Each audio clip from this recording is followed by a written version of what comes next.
तो जैसे अभी इसके पहले वीडियो में तुम देख रहे थे कि इलेक्ट्रिक फील्ड पे हम जो क्वेश्चन है वो किस तरीके से सॉल्व करना है, सेम उसी तरीके का है जैसे हम कूलम्ब्स लॉ पे मल्टीपल चार्जेस के द्वारा कूलम्ब्स लॉ को यूज़ करके सुपरपोजिशन प्रिंसिपल को यूज़ करके हम ठीक है फोर्स फाइंड करते थे चार्जेस जो हैं उनके बीच में, समझे। अब देखो physical significance of electric field, जैसे मान लो कि जो इलेक्ट्रिक फील्ड जो भी क्वांटिटी दिया गया है आगे उसका फिजिकल सिग्निफिकेंस है क्या, समझे। तो देखो इलेक्ट्रोस्टैटिक में मैंने पहले ही बताया कि इलेक्ट्रोस्टैटिक में ठीक है ये उतना इम्पोर्टेंट नहीं है, लेकिन जैसे ही हम इलेक्ट्रोस्टैटिक से ऊपर हट जाते हैं ठीक है उसके ऊपर इसके आगे बढ़ जाते हैं तो इसका इम्पोर्टेंस नज़र आता है, समझे। अब देखो जब तुम इलेक्ट्रोमैग्नेटिक वेव्स जो चैप्टर है ना, समझे, वो पढ़ोगे और धीरे धीरे जैसे जैसे हम आगे बढ़ते जाएंगे ना इस चैप्टर से, जैसे मान लो चैप्टर सेकंड में है ठीक है तो उसमें नहीं, चैप्टर थर्ड में नहीं, चैप्टर फोर्थ में, चैप्टर फिफ्थ में ठीक है और फिर चैप्टर नंबर 8 में हम जैसे जैसे आगे बढ़ेंगे ना वैसे वैसे हमें पता चलेगा कि ये जो है जो इलेक्ट्रिक फील्ड है इसका फिजिकल सिग्निफिकेंस क्या है, समझे। अब देखो सबसे पहली बात कि इलेक्ट्रोमैग्नेटिक वेव्स होता क्या है, तो हम तुमको एक छोटा सा एक ओवरव्यू दे देते हैं और इसको देखना। जैसे मान लो कि क्या है जो भी लाइट है ना ठीक, जैसे ये तुम्हारा जो अभी लाइट देख रहे हो ठीक है सनलाइट है, रेडियो वेव्स का नाम सुने होगे, माइक्रोवेव्स का नाम सुने होगे ठीक है, अल्ट्रा वायलेट का नाम सुने होगे ठीक है। तो ये जो भी है ना ये सारा क्या है इलेक्ट्रोमैग्नेटिक वेव्स के अंदर में आता है, क्लियर। ये क्या है इलेक्ट्रोमैग्नेटिक वेव्स के अंदर में आता है। अब देखो इसका जो प्रोडक्शन होता है जो भी किसी भी टाइप का इलेक्ट्रोमैग्नेटिक वेव्स हो इसका जो प्रोडक्शन होता है वो होता कैसे है, तो जब भी कोई चार्ज पार्टिकल एक्सेलरेट करता है ना ठीक, जब भी कोई चार्ज पार्टिकल एक्सेलरेट करता है तो वो क्या करता है वो इलेक्ट्रोमैग्नेटिक वेव्स को ठीक है छोड़ता है, समझे। हम इस सिंपल भाषा में समझेंगे क्या है इलेक्ट्रोमैग्नेटिक वेव्स को छोड़ता है, समझे। जैसे मान लो कि ये क्या है एक ये पॉजिटिव चार्ज है और ये पॉजिटिव चार्ज है ये एक्स, इसमें क्या है देखो यहाँ पे हम इलेक्ट्रोस्टैटिक में क्या कर रहे हैं हम यहाँ पे सारा जो भी चार्ज है हम रेस्ट में पढ़ रहे हैं, यानी कि चार्ज को हम सिर्फ रेस्ट में देख रहे हैं, समझे। तो उसके वजह से इस पॉइंट पे इलेक्ट्रिक फील्ड क्या होगा एक कांस्टेंट वैल्यू होगा, समझे। इसकी वजह से क्या होगा इलेक्ट्रिक फील्ड जो होगा वो क्या होगा एक कांस्टेंट वैल्यू होगा उसका, समझे कि नहीं।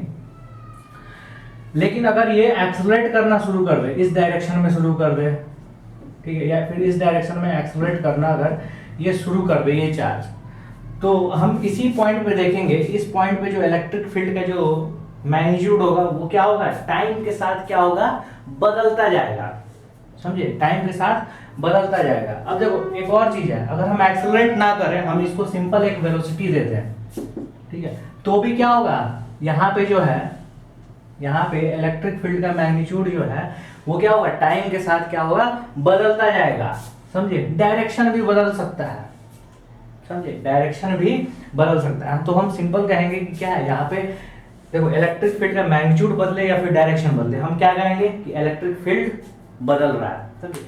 तो अगर ये जो चार्ज पार्टिकल है अगर इसमें कोई वेलोसिटी दिया जाए, समझे, या फिर इसको एक्सेलरेशन यानी कि इसको एक्सेलरेट किया जाए तो इस पॉइंट पे हमारा जो है इलेक्ट्रिक फील्ड बदल सकता है, समझे, बदल सकता है ठीक है। बदलेगा ही क्यों, क्योंकि डिस्टेंस क्या होता है डिस्टेंस भी तुम्हारा वैरी करेगा, समझे। फिर से क्या है डायरेक्शन भी तुम्हारा वैरी कर सकता है, जैसे मान लो कि चार्ज पार्टिकल जो है वो ऐसे सर्कुलर तरीके से ठीक है सर्कुलर फॉर्म में ऐसे घूम रहा है तो क्या होगा डायरेक्शन ऑफ इलेक्ट्रिक फील्ड हमेशा चेंज होगा लेकिन मैग्नीट्यूड चेंज नहीं होगा, लेकिन हम कहेंगे क्या है इलेक्ट्रिक फील्ड चेंज हो रहा है, समझे।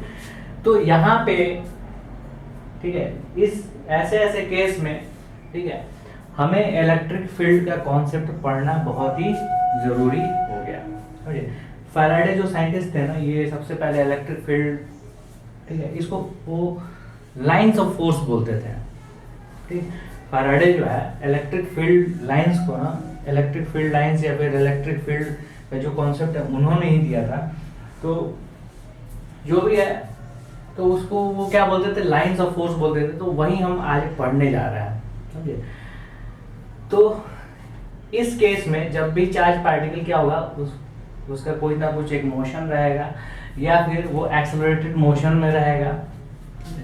तो उसकी वजह से किसी एक पॉइंट पे, ठीक है, इलेक्ट्रिक फील्ड टाइम के साथ चेंज होता है, और ऐसा चेंज होने की वजह से, ठीक है, नेचर में बहुत कुछ होता है। और ये बहुत कुछ जो होता है हम धीरे धीरे जैसे जैसे ये चैप्टर हम आगे पढ़ते जाएंगे वो सारा हम बताते जाएंगे। बस तुम्हें यहाँ पे यही देखना है कि अगर चार्ज पार्टिकल एक्सलरेट कर रहा है तो वो क्या करता है, इलेक्ट्रोमैग्नेटिक वेव्स, ठीक है, छोड़ता है। समझे, वो क्या करता है, इलेक्ट्रोमैग्नेटिक वेव्स छोड़ता है। ठीक है, तो ये जो है टॉपिक नंबर 1.8.2 जो है physical significance of electric field, इसको हम बाद में भी डिस्कस करेंगे जब हम इलेक्ट्रोमैग्नेटिक वेव्स जब पढ़ेंगे ना, तो उस समय डिस्कस करेंगे। फिर तुम्हें समझ में आएगा कि इसका कॉन्सेप्ट क्या है, इसके पीछे जो भी है वो क्या है। अब देखो हम आगे बढ़ेंगे इलेक्ट्रिक फील्ड लाइंस। ठीक, electric field lines, electric field lines. देखो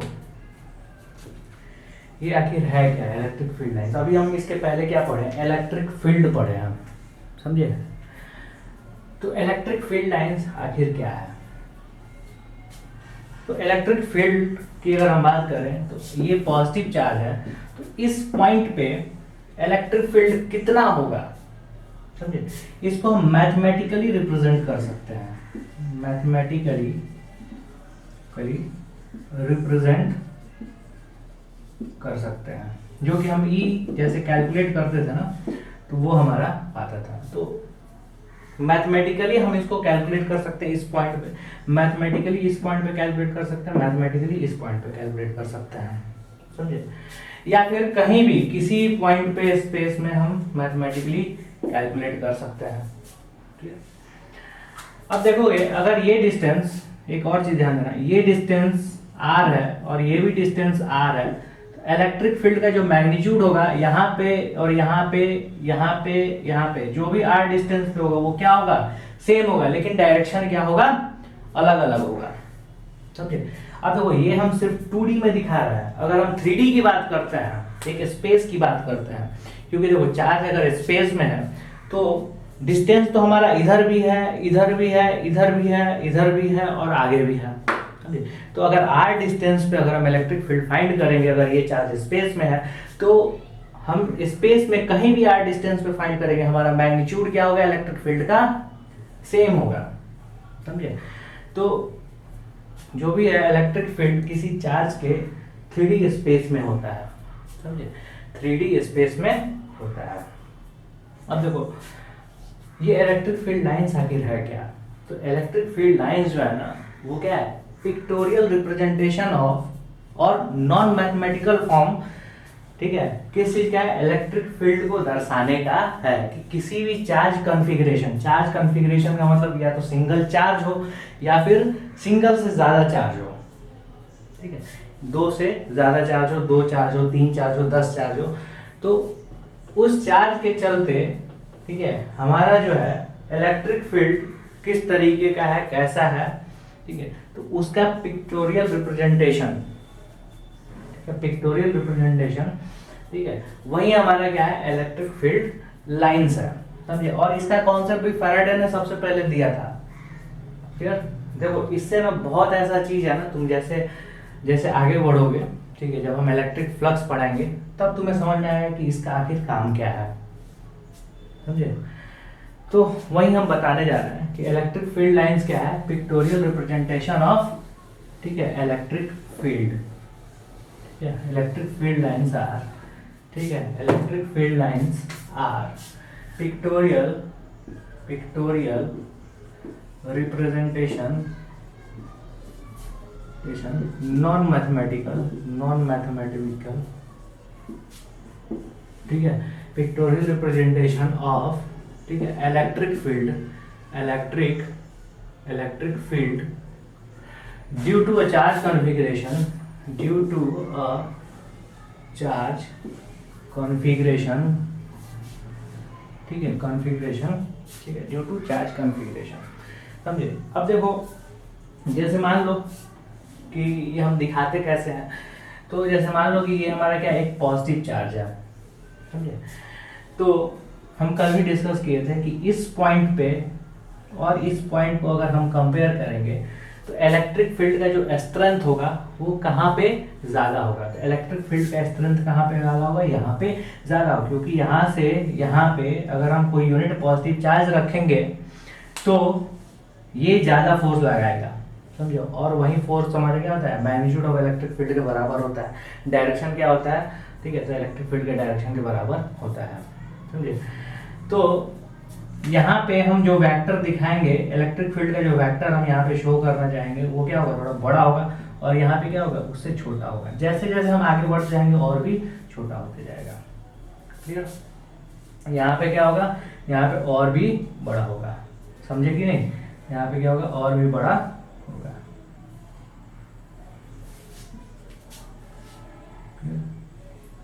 अब देखो ये क्या होगा, ये सिर्फ यहाँ पे नहीं, ये चारों तरफ स्पेस में होगा, यानी कि 3D स्पेस की हम बात कर रहे हैं, समझे। ये क्या होगा, चारों तरफ 3D स्पेस में होगा। तो हम इसको ड्रॉ करते हैं, समझे। ये क्या है, हम इस तरीके से ड्रॉ किया, ठीक। हम छोटा करते गए, छोटा करते गए। उसी तरीके से ये क्या होगा, इधर वाला सारा बड़ा है, समझे, और इसके बाद वाला क्या होगा, थोड़ा सा छोटा होगा, थोड़ा सा छोटा होगा, थोड़ा सा छोटा होगा, थोड़ा सा छोटा होगा, समझे। इसके बाद वाला क्या होगा, और छोटा होगा, और छोटा होगा, और छोटा होगा, और छोटा होगा, समझ में आ रहा है। तो हम इस तरीके से रिप्रेजेंट कर रहे हैं, समझे, कि ये क्या है, हमारा इलेक्ट्रिक फील्ड लाइंस है, ठीक है। ये क्या है, इलेक्ट्रिक फील्ड लाइन। देखो ये क्या है, हम सिर्फ 2D में भी शो कर रहा है, लेकिन ये क्या होता है, 3D में होता है। जैसे यहाँ पे चार्ज रखो तो इलेक्ट्रिक फील्ड लाइंस क्या हुआ, चारों तरफ निकलेगा। और पॉजिटिव चार्ज के लिए हम क्या बोले थे कि रेडियली आउटवर्ड होगा। फॉर पॉजिटिव चार्ज, ठीक है, ये क्या होगा, रेडियली आउटवर्ड, ठीक है, radially outward. For negative charge क्या होगा, फॉर नेगेटिव चार्ज क्या होगा, रेडियली इनवर्ड, ठीक है, रेडियली इनवर्ड होगा। तो अगर नेगेटिव चार्ज रहेगा ना यहाँ पे, जैसे मान लो कि ये क्या है, नेगेटिव चार्ज है, तो हम इसको क्या दिखाएंगे, ये हम सिर्फ ऐसे उल्टा पलट देंगे, ठीक है। ये क्या करेंगे, उल्टा पलट देंगे, ठीक, समझ गए। हम क्या करेंगे, उल्टा, रेडियली क्या है, इनवर्ड, ये क्या होगा, रेडियली इनवर्ड की हम बात कर रहे हैं, ठीक है। सारा वेक्टर जो हम क्या करेंगे, पलट देंगे, ठीक है। क्यों पलट देंगे, देखो यूनिट पॉजिटिव चार्ज अगर किसी भी पॉइंट पर रखेंगे तो क्या होगा, उसका डायरेक्शन वेक्टर का किधर होगा, टुवर्ड्स दिस चार्ज होगा ना, समझे। तो हम यहाँ पे क्या कर रहे हैं, पलट दे रहे हैं, समझ में आया। तो ये सब तुम करते रहना घर पे, ठीक। ये हम क्या किया, सारा हम पलट दिए। तो ये क्या हुआ, निगेटिव चार्ज के चलते हमारा इलेक्ट्रिक फील्ड लाइंस है। अब देखो इस तरीके से दिखाना ना थोड़ा सा मुश्किल काम है, समझे। इस तरीके से दिखाना थोड़ा सा मुश्किल काम है। अब देखो यहाँ पे तुम्हें ऐसे पता चल रहा है ना कि यहाँ पे इलेक्ट्रिक फील्ड लाइंस जो है, यहाँ पे इलेक्ट्रिक फील्ड जो है, मतलब इलेक्ट्रिक फील्ड लाइंस को देख के पता चल रहा है ना कि यहाँ पे जो है इलेक्ट्रिक फील्ड का स्ट्रेंथ ज़्यादा है, यहाँ पे क्या है उससे कम है, और यहाँ पे क्या है उससे भी कम है, समझे। ये देख के तुम्हें पता चल रहा है।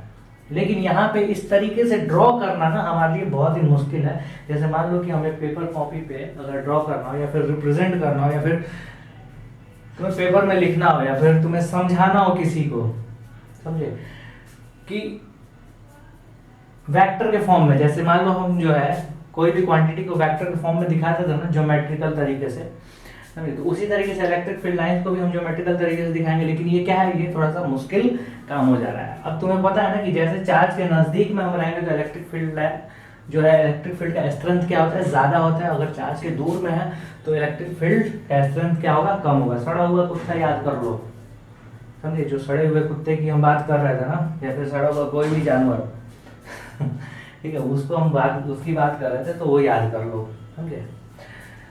तो हम इसको क्या करते हैं ना, इसको हम क्या करते हैं कि मिला देते हैं, ये सारे लाइंस को हम मिला देते हैं, और सारे लाइंस को मिला देने पे ना हमें आसानी से क्या होगा, वो सारा ड्रॉ कर सकते हैं, समझे। सारे लाइन को हम क्या करते हैं, मिला देते हैं। देखो मिला देने से हमें पता है कि यहाँ पे अगर हम कंपेयर करेंगे तो जो नज़दीक होगा वहाँ पे इलेक्ट्रिक फील्ड का जो स्ट्रेंथ होगा वो क्या होगा, ज़्यादा होगा, हमें पता है। लेकिन जो कोई बंदा आया, नया आया, वो क्या होगा, उसको समझ में नहीं आया अच्छे से। जैसे मान लो वेक्टर के तरीके से वेक्टर का पूरा कॉन्सेप्ट दे दो तो वो तो समझ जाएगा अगर पहले जैसा डायग्राम रहता, लेकिन यहाँ पे क्या है वो नहीं समझ पाएगा, समझे। तो हम जो तरीका है ड्रॉ करने का वो हम दिखाते हैं, और फिर हम उसको स्टडी करेंगे कि ये तरीका क्यों वैलिड है।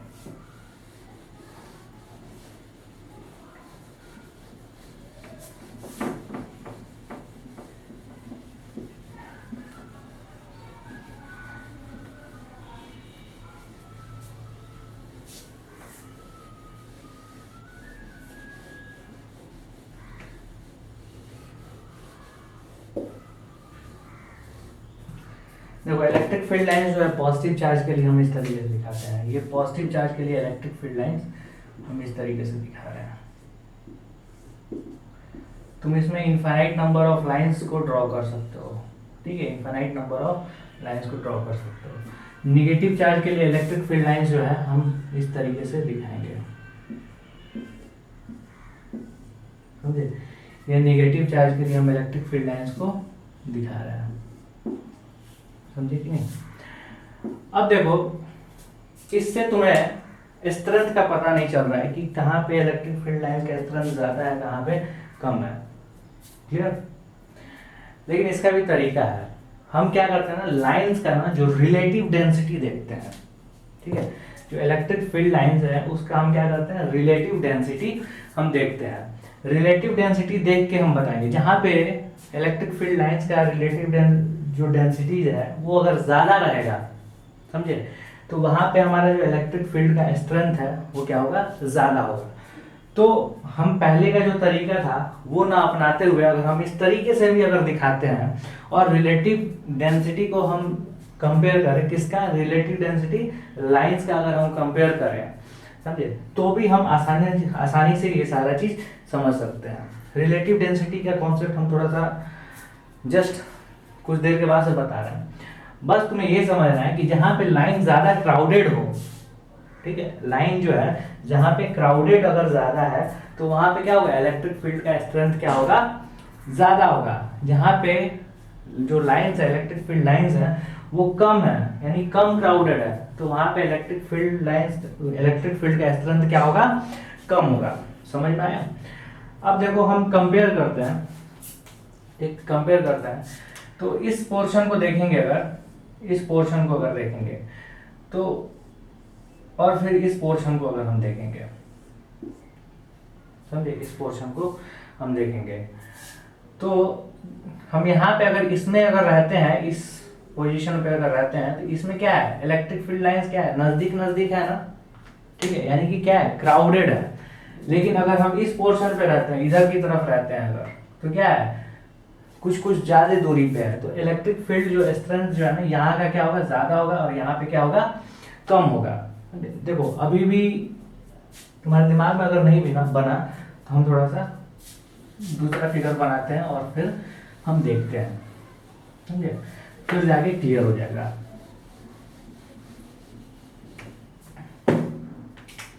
जैसे मान लो ये हमारा क्या है, पॉजिटिव चार्ज है, तो इलेक्ट्रिक फील्ड लाइंस यहां से निकला,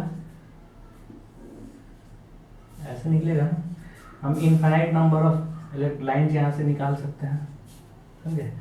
अब तुम देखोगे यहाँ पे, ठीक है, एक पार्टिकुलर एरिया ले लो, 1 मीटर स्क्वायर ले लें, ठीक है, 1 मीटर स्क्वायर हम एरिया ले लें, तो हम यहाँ पे देखेंगे 1 मीटर स्क्वायर से तीन लाइंस गुजर रहा है, ठीक है, ये क्या एरिया 1 मीटर स्क्वायर है, इस 1 मीटर स्क्वायर से 3 लाइंस गुजर रहा है।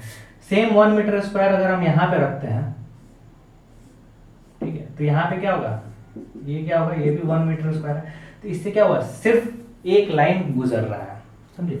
तो हम देख सकते हैं ना कि यहाँ पे क्या है, यहाँ पे 3 लाइन गुजर रहा है और यहाँ पे क्या है, एक लाइन गुजर रहा है। तो इलेक्ट्रिक फील्ड स्ट्रेंथ, ठीक है, कहाँ का तुम्हारा ज्यादा होगा, तो जहाँ पे लाइंस हमारा ज्यादा क्राउडेड है तो यहाँ पे हमारा इलेक्ट्रिक फील्ड स्ट्रेंथ क्या होगा, ज्यादा होगा, और यहाँ पे क्या होगा, कम होगा। यहाँ पे क्या होगा, ज्यादा होगा, और यहाँ पे कम होगा। अब देखो बात रही कि 2 इंसान है और 2 इंसान को दिया गया ड्रॉ करने के लिए, जैसे मान लो कि एक ये ड्रॉ कर दिया, हम तो अपने हिसाब से इलेक्ट्रिक फील्ड लाइन ड्रॉ कर सकते हैं ना। तो देखो ये प्लस कोई ड्रॉ किया इस तरीके से,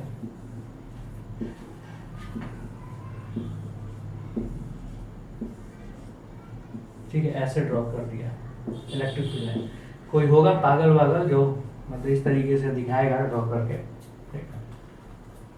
देखो इसके पीछे का कॉन्सेप्ट क्या है, तो यहाँ पे हम 1 मीटर स्क्वायर रखे और यहाँ पे 1 मीटर स्क्वायर रखे हैं। देखो ये चार्ज जो है, ये भी चार्ज क्यू है और ये भी चार्ज क्यू है, लेकिन हम इस तरीके से ड्रॉ किए और कोई दूसरा जो पागल बंदा है वो इस तरीके से ड्रॉ किया, समझे। इलेक्ट्रिक फील्ड लाइन वो क्या है ना, काम मतलब पढ़ना लिखना ये तो बस लाइंस ड्रॉ करो, इलेक्ट्रिक फील्ड लाइन ड्रॉ करो, तो उस तरीके से। अब देखो यहाँ पे क्या है, हम सेम 1 मीटर स्क्वायर का एरिया जो है, ठीक है, उधर की तरफ लेके जाते हैं, ठीक है, उस चार्ज की तरफ। अब देखो ये जो डिस्टेंस है, ये हम मान लेते हैं, ये तुम्हारा डिस्टेंस क्या है, मान लेते हैं हम R, capital R. Same 1 metre square का जो एरिया है, ठीक है, वो हम यहाँ पे हम ले जाते हैं, समझे, 1 मीटर स्क्वायर का। और ये क्या कितने डिस्टेंस पे, तो ये भी आर डिस्टेंस पे है, समझे। देखो सेम चार्ज है क्यू, क्लियर, सेम चार्ज है क्यू, ठीक है, दोनों क्या है, पॉजिटिव चार्ज है। लेकिन अगर हम देखेंगे कि 1 मीटर स्क्वायर का जो है, यहाँ पे देखेंगे तो यहाँ पे क्या है, सिंगल लाइन है, और यहाँ पे देखेंगे तो 1 मीटर स्क्वायर में 1 2 3 4 लाइन आ जा रहा है, ठीक है, 4 लाइन्स इसमें आ जा रहा है। तो तुम तो कह दोगे कि यहाँ पे हमारा क्या है, फील्ड स्ट्रेंथ यहाँ पे, ठीक है, ज्यादा है इसके हिसाब से, लेकिन ऐसा तो होता नहीं है ना।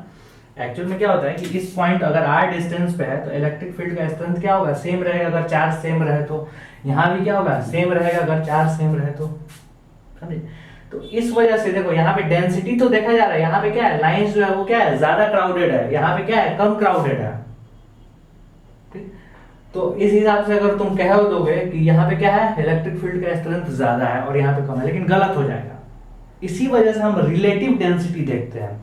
रिलेटिव डेंसिटी देखने का मतलब क्या हुआ ना, कि अगर एक चार्ज है तो अगर तुम्हें एरिया से देखना है ना कि किस एरिया से कितना लाइन पास कर रहा है, अलग अलग प्लेस पे रख के देख रहा हो, तो सिर्फ इसी के लिए देखना है, ये नहीं कि तुम उस दूसरे वाले से कंपेयर कर दो, समझे। तो हम यहाँ पे देखेंगे इसको और इसको हम कंपेयर कर सकते हैं, और इसमें क्या है, इसमें हम क्या है, इसको हम कहीं भी रख के कंपेयर कर सकते हैं।